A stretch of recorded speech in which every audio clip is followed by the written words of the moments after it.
Hey guys, and welcome back to another video. So today I'm going to be filming the mid-year book tag thing. This was really popular on BookTube last year, but obviously I was not on BookTube then, so I wanted to create my own this year. So we're going to talk a bit about some stats and stuff from Storygraph of what I read so far before we get into that. So far this year I have read 99 books. Hello? 99 books. Bearing in mind, last year, for the entirety of the year, I read 101 books.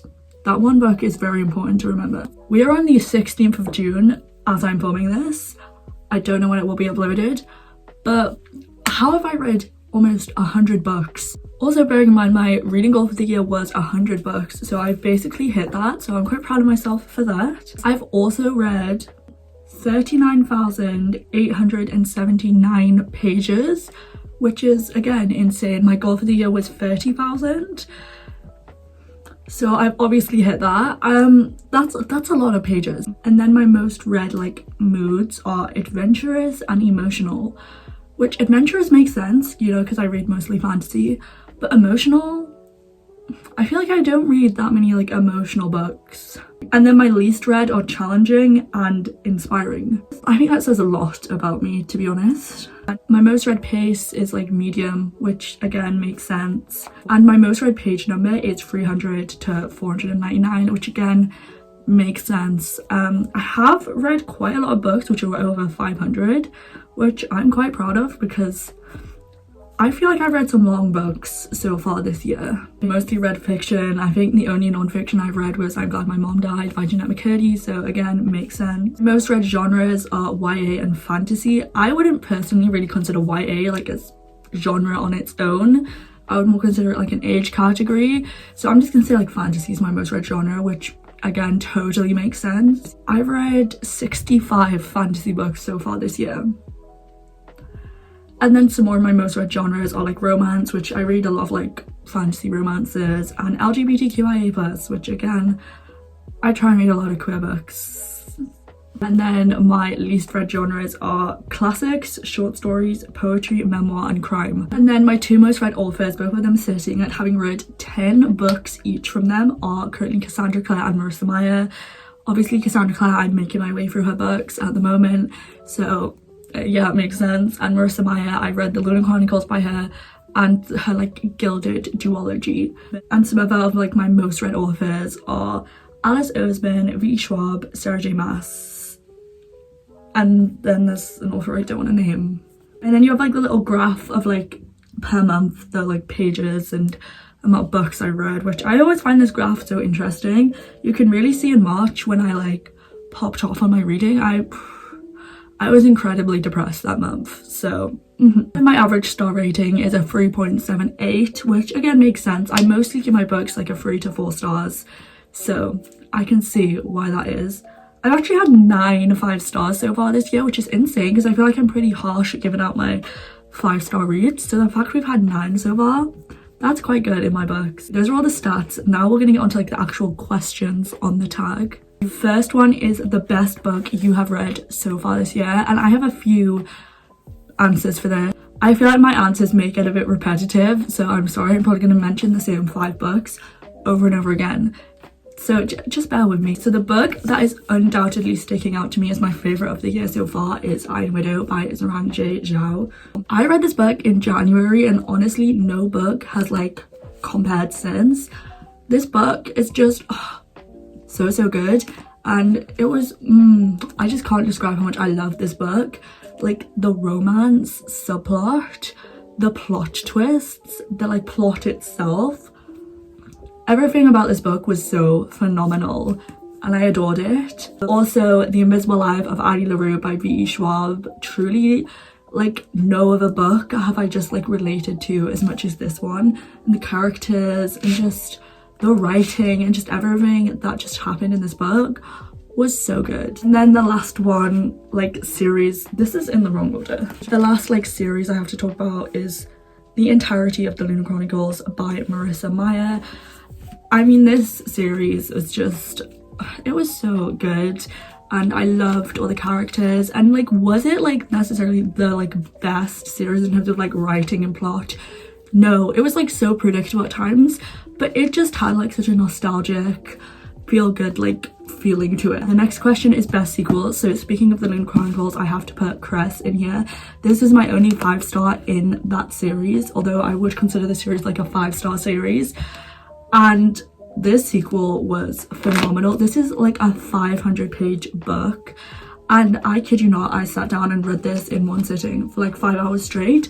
That is how good it was. The like romance in this, it just had me like giddy. I feel like at this point in the series, because it is the 3rd book, you sort of knew all the characters and a lot of the romances had already sort of been formed. So it really helped me like just love this book so much, because at this point I loved all the characters and it was just such a good sequel, undoubtedly the best in the series. I have to mention both Kingdom of Ash and Empire of Storms by J Maas. The only books in the Infernal class series I read this year were these two and Tower of Dawn, but Tower of Dawn was not my favourite. These two sequels were just so good. This book as a whole is probably one of the best books I have ever read. I just can't put into words how much I adore this like finale to a series so much. Like, it's almost 1,000 pages and it felt like about 300. People are not lying when they say this series gets better as it goes on, because these books were undoubtedly the best 2 in the series.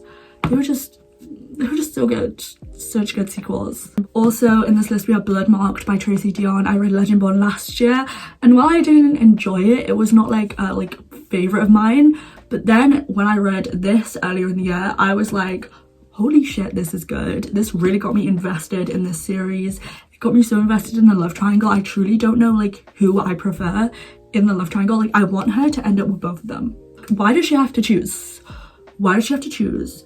This love triangle is like my Infernal Devices love triangle. And the characters in this book was just so fast-paced and so action-packed, and it just, oh, it was so good. And then the last one for this like category is Hellbent by Leigh Bardugo. Again, read Night Pals last year, loved it, picked up the sequel early in the year. So good, so good. I just love this so much. Like, I'm so bad at talking about books I love, but I love this. It was a great sequel. But next is a new release you haven't got to yet. So again, I have a couple for these. I have a couple for most of these answers. We have A Day of Fallen Night by Samantha Shannon. I want to get to this so bad. It's actually on my TBR for the month. I am yet to start it, so who knows if I'll actually finish it this month. I cannot wait to get to this. I'm just so scared I'm not gonna like it. Like, I want to like this book so bad. I'm terrified I won't. And we also have The Battle Drum by Saraa El Arifi. I believe this literally just came out like at the end of last month, I want to say. But I read The Final Strive this year. So good, and I can't wait to get to this. Again, maybe I'll get to it this month, you know, a little sapphic read for Pride Month. And then I have to mention the current like book talk favourite, Fourth Wing by Rebecca Yarros.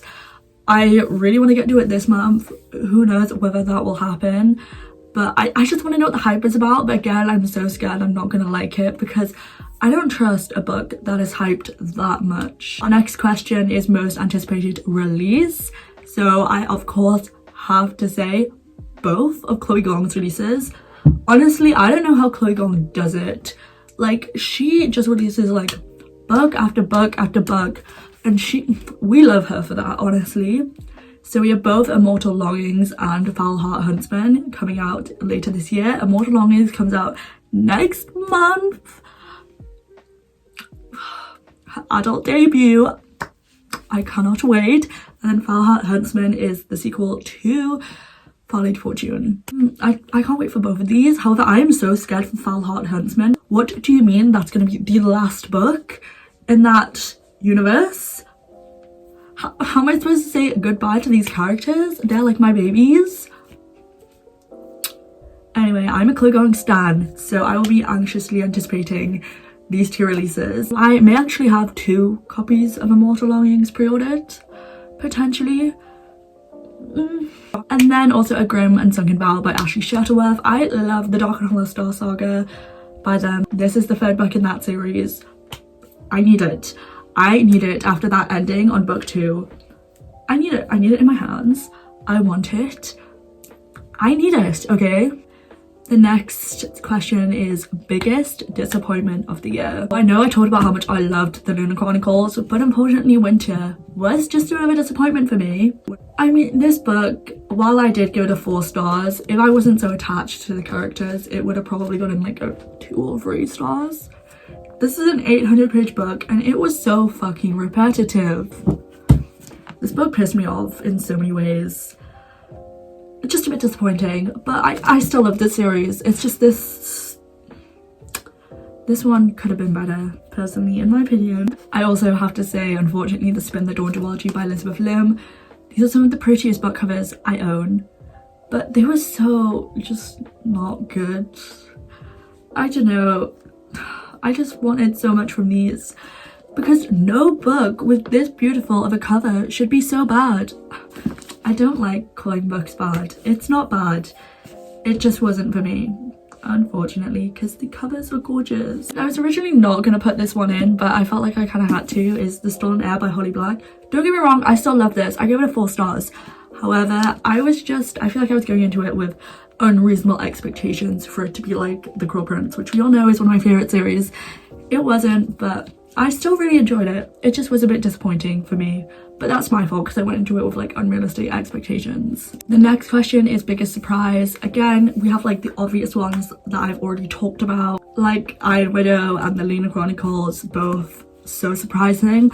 At the start of this year, I hadn't really read any sci-fi and I did not think I would enjoy the genre, but both of these I would consider sci-fi and 2 of my favourite books of the year. So maybe this is my sign I need to read more sci-fi because these were so good. Also, Song of Silver Flame Like Night by Amelie Wen Zhao. So good.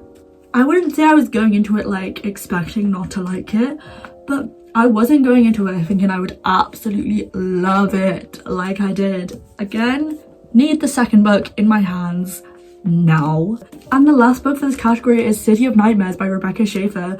Don't get me wrong, this book has its flaws. It was definitely not perfect by any means, but it was just such like a fun time that I just loved it. I was just not expecting to end up enjoying it and having so much fun with it. The next question is new favourite author, and I have to say both V.E. Schwab and Marissa Meyer for this. Obviously, I've already talked about Marissa Meyer and the Lunar Chronicles loads, but I did also read like the Gilded duology, which, while it wasn't my favourite, I still enjoyed it enough to consider her like a new favourite author. Also, I mean, V.E. Schwab, I read my first V.E. Schwab in January, and since then I think I've read like 6 of her books. I read Gallant, Addie Larue, the Vicious duology, the This Savage Song duology. I think that's it. I need to read A Dark Shades of Magic next. I just love her now. We then have newest fictional crush. I have got to say Jem Carstairs from the Infernal Devices trilogy. I love Jem. I love him. I love him just so much. Like, I love him. I don't know what else I could say except I love him. We also have like all 3 of the main characters from Iron Widow. They were great. They were a slay, and I have a crush on every single one of them, but especially Zetian. She's one badass bitch and I love her for that. Like, she could med me and I would say thank you, you know? And also both Cinder and Fawn from the Lunar Chronicles. Fawn in particular, he had me like blushing. And I also have to say Orion from Folly Fortune. I would say Rosalind, but I feel like she's not really a new fictional crush because I was first introduced to her last year. But Orion, yeah, Chloe Gong, if there's one thing she knows how to do, it is to write fictional men. And we also have new favourite character, so we have Lan and Zen from Song of Silver Flame Like Night. I love them. I just love them so much. And I want them to be happy. Please, I want them to be happy. We also, obviously, we have like the characters from the Lunar Chronicles and Iron Widow and stuff, but I've talked about them too much. We also have Henry from Addie Larue. I just love him. I love him and I want to give him a hug. And we also have Victor from Vicious. I mean, he can also classify in the newest fictional crush category, but yeah, I loved him. I loved him as a character. I just love him. He can do no wrong in my eyes. Yeah. The next question is book that made you cry. Now, I'm not gonna lie, before this year, I was never really a big crier at books.